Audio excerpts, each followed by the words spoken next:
at the same time, no employee at Microsoft will feel good about working at Microsoft if they don't feel that we're doing the right thing. And our shareholders should care about our employees feeling good. Yeah. And so I think the CEOs do in today's world have more of work to do to communicate clearly that stakeholder capitalism is somehow not against shareholders. In fact, it is for the shareholders' long-term benefit. Particularly today with Satya Nadella, the CEO of Microsoft, it's a particular pleasure, maybe a particular challenge also, because you are one of the most admired business leaders in the world. You have done something which so much fits into the philosophy which we are promoting this during this annual meeting, to be environmentally, to be carbon neutral, and you do even more in your announcement. You do not only commit to be carbon neutral in a relatively short time, but you say we want to recuperate from the air all the bad stuff which Microsoft has sent into the air since its creation, I think 40 years ago. Now let me ask you the first question. You are today the most valuable company in the world, and you always have been a promoter of this notion to create long-term shared value, and we discuss here the adoption of a comprehensive, unified ESG measurement system, but you have been a pioneer. You have submitted your company to all kinds of criteria. Now, what is your recipe? I put it in a very short question. What is your recipe to do good and to do well at the same time? First of all, it's great to be back and to do this chat with you, Klaus. And it's fantastic to, in particular, this year's forum, I think, has even a particularly different tenor even. And it's thanks to sort of a lot of what you have set in motion. So when I look at what's the social purpose of a firm or a corporation, if last year, perhaps there were more books written on capitalism and how capitalism needs to be redefined than ever before. And one such book, written by an Oxford economist called Colin Mayer, there's a very good definition of the social purpose of a firm, where he says a corporation finds profitable solutions to the challenges of people and planet. Right? The key word is profitable, because we do know that capitalism does have the ability to allocate resources in the most efficient way. But the other key word is the challenges of people and the planet. It's not about creating more challenges for people and the planet, but to have real solutions to the problems. I like that. In fact, as a platform company at Microsoft, it's not about even doing ESG for ESG's sake. The core business model of the company is this business model. If we succeed, will there be economic growth that's broad spread? Will the economic growth be inclusive? Will we build more trust in technology? And of course now, can we even ensure that through our engagement in the world, there is a more sustainable planet? So I think it comes down to having that core business design incorporate, when you do well, the world around you does well. And if you get that right, then a lot of things fall in place. But if you're trying to just use these as Band-Aids, and your core business model, your core operation is not aligned with the world, then you have a real challenge. Satya, could you formulate it in the following ways, that you say, not to find any more solutions for your clients, but to find solutions for society? That should be the purpose of a company. And of course, by finding solutions for society, you find your clients and yourself. That's correct. Clients. That's correct. And people, we all exist. I think that's kind of perhaps the most obvious thing sometimes we forget. Yeah. People and institutions are all part of our society. And they all are on our planet. And so if you don't sort of think about the broader context, the very system that we have come to depend on is not stable. Satya, when I was preparing, following our, let's say, attempts since many years and the US Business Roundtable Declaration, and I defend this notion of stakeholdership, inclusive capitalism, the criticism I always get relates to the CEO remuneration. Can you say, I know it's a very sensitive question, but can you say some word about it, how you feel? I think it's definitely a good topic to discuss. I mean, at the end of the day, if I look at the inequities in the world, remuneration of anybody, whether it's a CEO or whether it's return on capital, all of those are, I think, worthwhile things to be debated. Now, the question ultimately goes back to is, what is the market saying and what is the society saying? There's a fantastic book I recently read where it's called The Narrow Corridor. It's written by, I think, two economists, where they sort of say it's the real constant tension between what does a society want, and then in that case, he talks about what does the government want, and these are the two centers of power. And you have to find that narrow corridor. And similarly, I believe, between markets, democracies, and liberal values, we have to find the corridor that works, where there isn't anything that's out of kilter, whether it's the CEO pay or let's talk about it. Like somebody described it to me, hey, CEOs is still labor. By the way, there's a bigger return. It's called the capital. So if you want to litigate where the returns are, let's litigate all of it. When I wrote the Davos Manifesto 2020, of course I was confronted with this issue.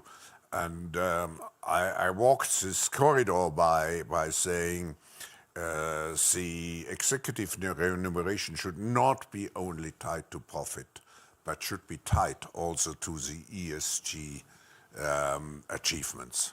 Would you agree with that? I would agree with that. In fact, the way I have sort of interpreted it is,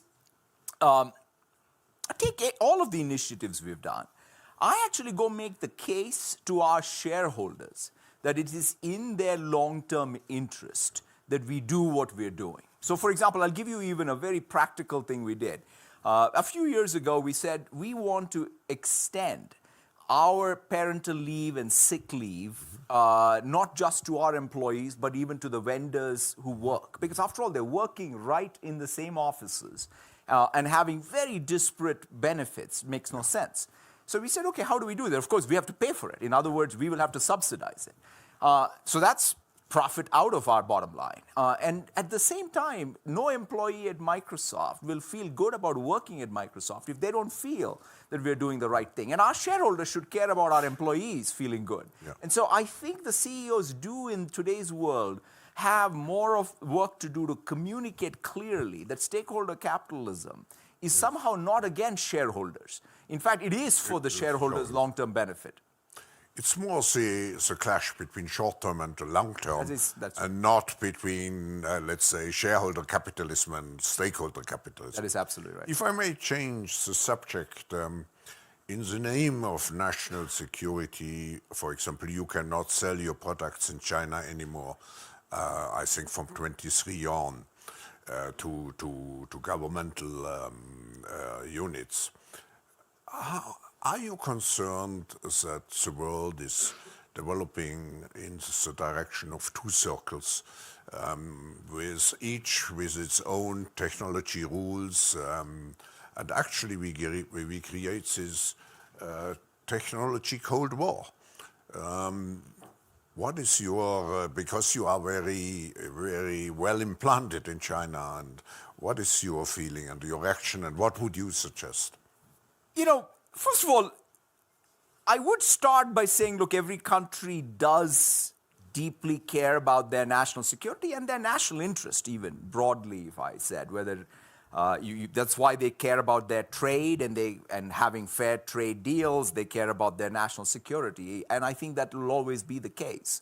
But that said, I think here's the way I would at least urge us to think about what should happen. If we sort of consciously, quote unquote, decouple whether it's the internet or the trading spheres or what have you, all we will do is increase the overall transactional costs of our economy, and everybody will be worse off.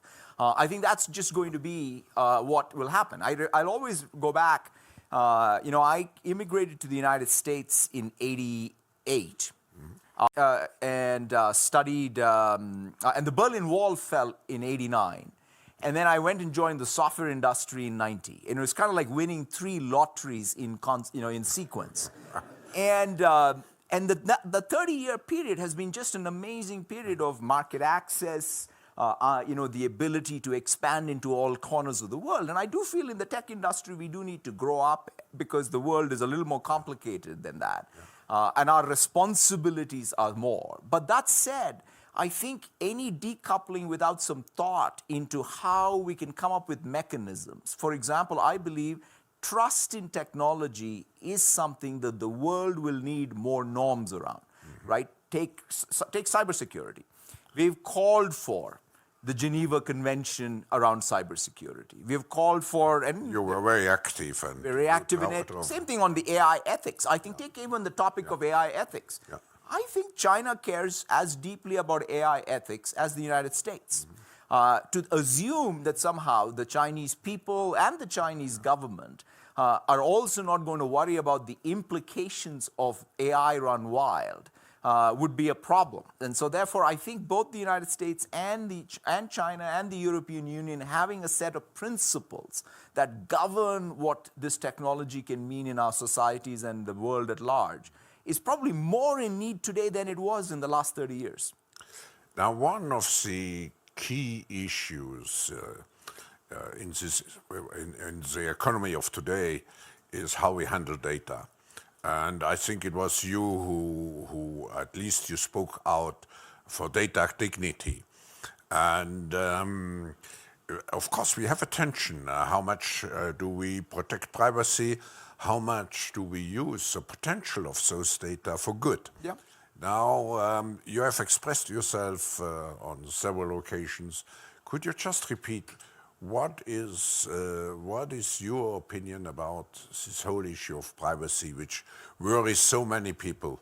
And how can we guarantee privacy and, on the other hand, still use the data, for example, for medical purposes and so on? Sure. I mean, there are a couple of things. One is, I would say, data and privacy around data at an individual level needs to be thought of as a human right. I mean, in some sense, Europe has taken a lead with GDPR and is even effectively regulated that. And in our case, we took that regulation, and we are in fact hoping to see more of a federal standard in the United States and in the world over. In fact, we have taken some of the subject rights of GDPR and made it available worldwide. So yes, I think we believe that data and privacy around data is a human right and it has to be protected. You have to be transparent.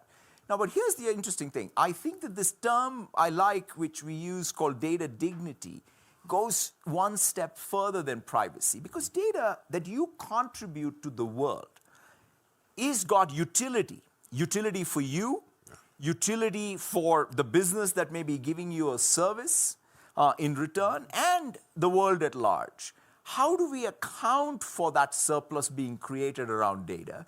And who is in control around giving those rights? That's the next level of, I think, work we all need to do, where it's not just, oh, I have privacy and I just give away my data. I should be able to, in fact, control in a much more finer-grained way how my data is being used to create both utility for me and the world and the causes I care about. Let's see with the public. Would you agree with the statement? Yes, I think we should encourage because not everybody shares your. Yeah, I think everyone should care about their data. Everybody should care. That's the reason. If not, then that's a different world. That's the reason why I wanted to get you encouraged by the reaction of the public. But could you go one step further and you could see something? I just invent the expression. I don't know whether it has been used. A data wallet for everybody. So a data what? Wallet. Wallet. So he can decide whether he actually sells the data related to him? Absolutely. I mean, I think that these are the kind of mechanisms we should be experimenting with, which today, if you think about the exchange, what is ad-funded business model? And by the way, ad funding is not a bad business model because in some sense you're getting a free service. Yeah. But that's the only data-driven business model purely where there is value exchange. And you could even say that the value exchange is not fair because the middleman in this case, the ad broker, makes all the profit. What if this thing was split a lot more evenly? The consumer benefited a lot more than just the free service. The advertiser, whose prices, by the way, keep going up because it's second price auction, in fact, goes down. So I believe some of the best economics work should happen around data dignity, and new business models in the 2020s will hopefully allow us to get there. You spoke, you mentioned already artificial intelligence. You have written a book, Hit, Refresh. I personally, I mean, I even have written this book about the fourth industrial revolution and coins in ocean, but I still have difficulties to understand the whole ethical concept around artificial intelligence. What needs actually where are the borderlines? What do we want to capture when we talk about ethical rules? A couple of things. So first of all, why do we think AI does mark a real departure from, let's say, the previous generation of software and software development? I think it's an important topic because for the first time, we have the ability for software to be written, so to speak, by data, as opposed to software generating data. So if you sort of think of AI at a foundational level, that's the paradigm shift. So it's a machine learning. That's correct. Yeah. So in some sense, you essentially have data generating your software, or the learning generating, being generated by data. But at the same time, I think we should not be too,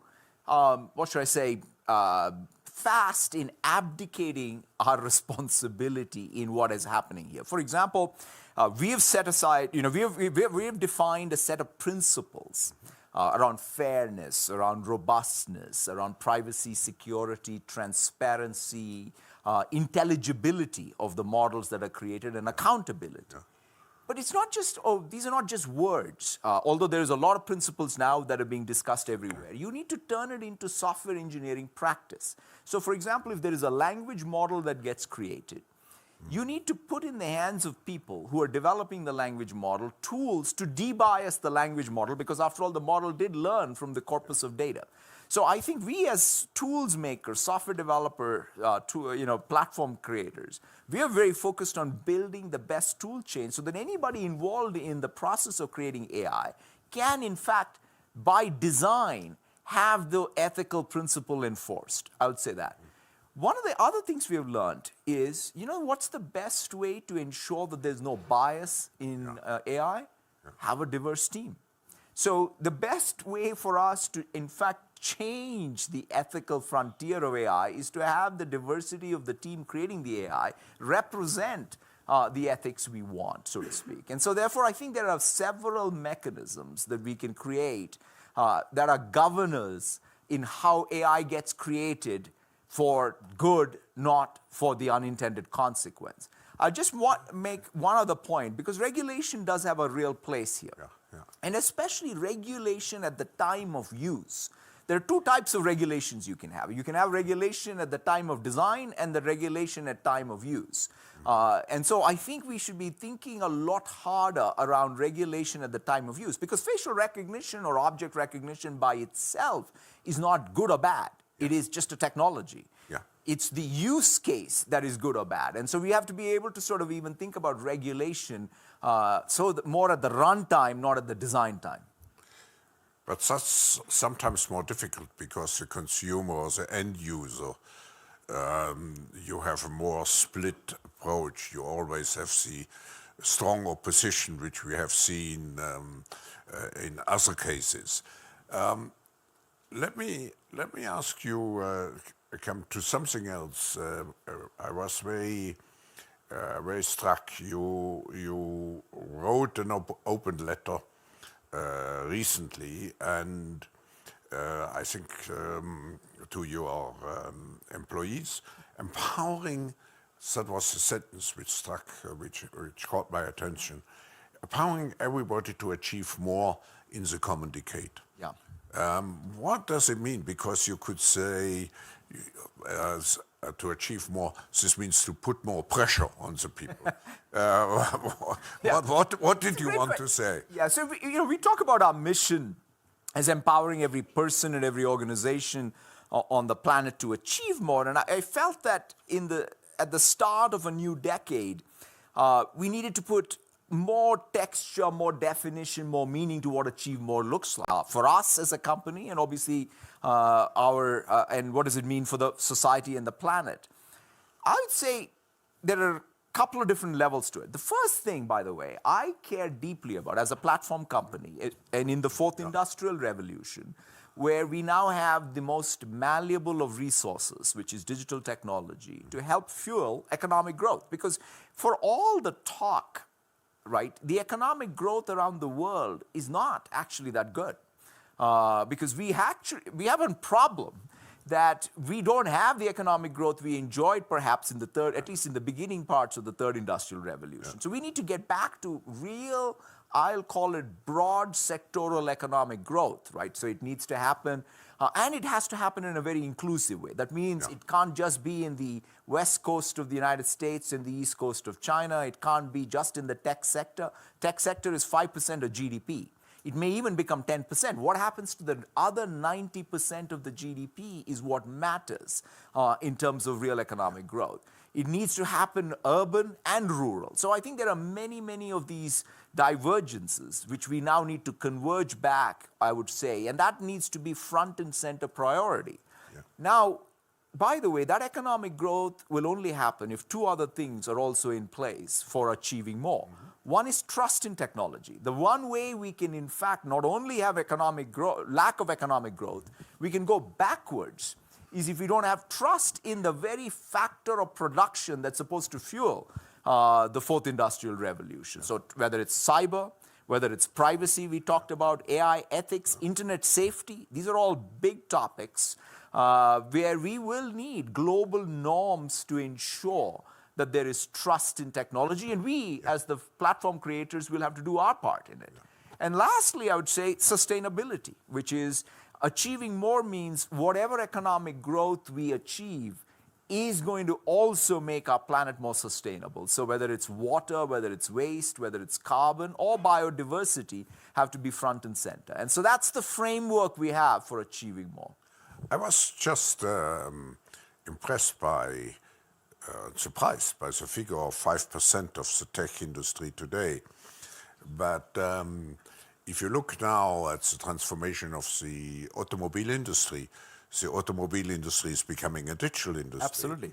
And if you look at the future of industries, for me, I feel the two revolutions which will take place using digitalization data are probably still in, many industry sectors, but particularly also in the educational and agricultural field, where we are still very, let's say, backwards oriented. Right. Precision agriculture, precision medicine, whether it's digital manufacturing, everything is going to be defined by this fourth industrial revolution. But if you sort of say, what's behind the fourth industrial revolution? You've written the book, for which I wrote the foreword. Exactly. The fundamental thing that you're seeing is the increasing digitization of people, places, and things. Now, once you have this malleable resource, i.e. digital, you can start doing things you can't do with atoms. You can do with bits. In fact, you can make your atoms more efficient, where they are, how they move, how they're made, because you can simulate, you can predict, you can automate, all in software. And I think that's the broad phenomena. Same thing with precision agriculture. The fact that you can pick the seeds, the time to put them, how to maximize or minimize the water usage, all can effectively be designed like how you would design a semiconductor. And so that ability to take even what is physical today and convert it into digital and then make the physical better is, I think, what's going to happen everywhere. Satya, we are just digesting, let's say, the digital revolution, now artificial intelligence, but now we have quantum computing. And this may be even a game changer to your own company. Can you share some, you don't have to share your plans, but your general, let's say, appreciation of the importance of quantum computing for the future? So here's a real good way to think about what's the motivation. You know, in spite of all of the abundance of computing we today have, there are many problems that today are not solvable by classical computers. Take, in fact, if you want a catalyst that is going to capture carbon, that's a computational problem that is not solvable by classical computers. So in some sense, we need a quantum computer. But we need a real quantum computer, which is you need new physics. In terms of you need to discover new physical properties that exhibit quantum behavior that are stable. Then to be able to have a complete new software stack, right? Everything that anyone has learned in computer science to date is null and void. You have to relearn it. And that's kind of approach we are taking, which is we are building out, like always, a software stack. We even have a new language called Q#. You can go learn it today. You can program in it. And we're, in fact, simulating quantum algorithms on classical computers. In fact, Cleveland Clinic has done something very clever. In an MRI machine, one of the ways you can be much better, have a higher precision in discovering tumors, for example, is a search problem that can't be solved in classical computers. So they've used a quantum-inspired algorithm already to start refining it. So we're very excited about that next level of computation to fuel that economic growth we talked about. And it will take probably 10 years from now, but... and there are many stops along the way. Yeah. Is there any question? We have time for one or two questions, if you accept, from the audience. I'm happy to do it. Yeah. Let's take a first one from behind. Thank you. Ash, Global Shaper from Toronto. My question is, what might be some arguments to perhaps help convince businesses that greater data dignity for individuals might be better for them? I mean, you don't have to convince me, because in some sense, it comes down to new business models. For example, let me ask you this. How do you do price competition in a second price auction? So in some sense, you could say, hey, let me reprice who gets what for data. And so I think what needs to happen is real business model innovation around the ad-funded business model today. Today, I think data, and I don't want to say that any one business model is problematic. The world needs all business models. That's the point, which is you can't have just one business model be the only business model. And that's, I think, what's not great for the world. So I do believe that there will be, by the way, the enterprise market, that's why where there is data dignity. No enterprise wants their data just to be, it should create surplus for themselves. Why is that not true in the consumer space? Today, the value exchange is a weak value exchange because you're giving away valuable data for what is considered a free service. But is the free service you're getting really all of the value you should be getting for your data? And that is what I think is the question that needs to be asked. Yeah. Let me take, on this side, any question or any comment? Not the case. Let me take the last one. Good morning, everyone. Great to be here. I have a question on culture. As a former Microsoft employee myself, I left Microsoft in 2005 to focus on building Youth for Technology Foundation, which is an international education technology nonprofit. And I'm part of WEF as a result of Hilda Schwab and the Schwab community. But thank you for your efforts to really change things at Microsoft. And when you talk about empowering everyone to achieve more, my question is specifically, how are you doing that to do good and do well, especially with employee culture, to prevent what many like myself suffered from in the early 2000s at Microsoft, which is burnout? It's a great, I'm glad you should come back now.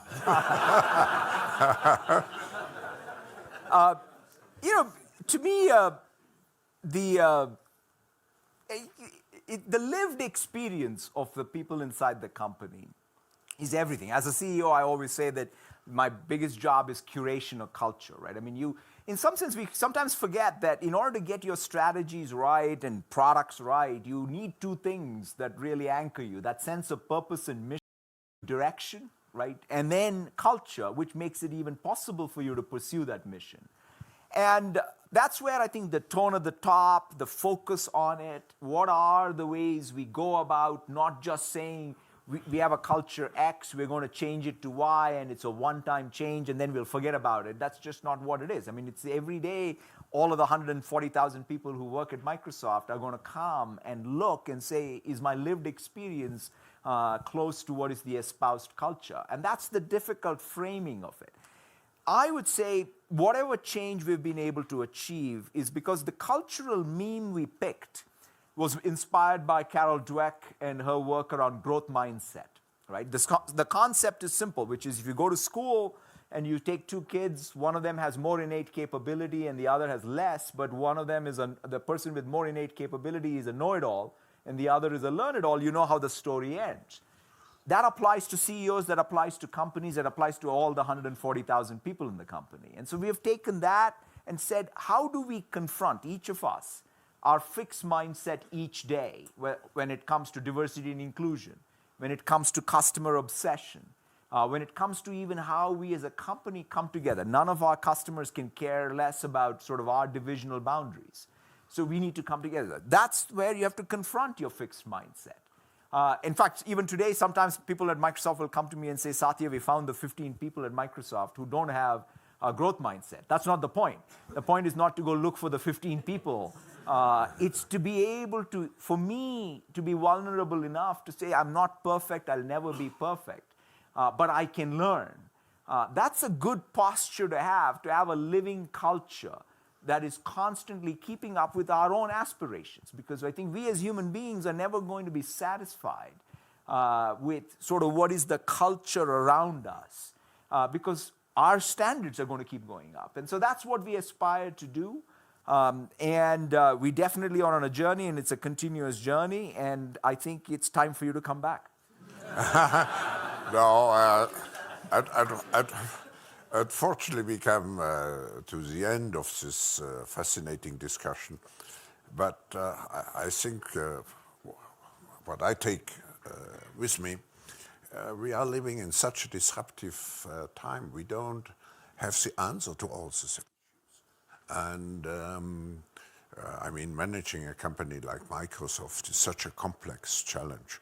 But what I admire and what we have seen also in this session, you have to remain human, and you have, even if you are at the top, in the top position and you use the word, you have to confess that you are vulnerable. And as long as you know you are vulnerable, you work also to make sure that you remain human. Before I end and thank you, I just want to appreciate Microsoft's strong partnership with the forum. We spoke about the need to develop ethical frameworks around the new technologies, what we are doing now in our network of for the fourth industrial revolution, where Microsoft is very much engaged, and also to thank you, among many things, for the particular engagement for Uplink, which is a joint project with the UN, where we want to create a digital platform behind each of the SDGs, Sustainable Development Goals, to allow everybody to have people engagement, to make sure that people thrive, not just some businesses and NGOs, but everybody should engage behind the SDGs. And here, thank you very much, because it's possible, thanks to the collaboration we have. So, but coming back to the real purpose of this session, it was to show, to give an answer to some difficult questions, and I think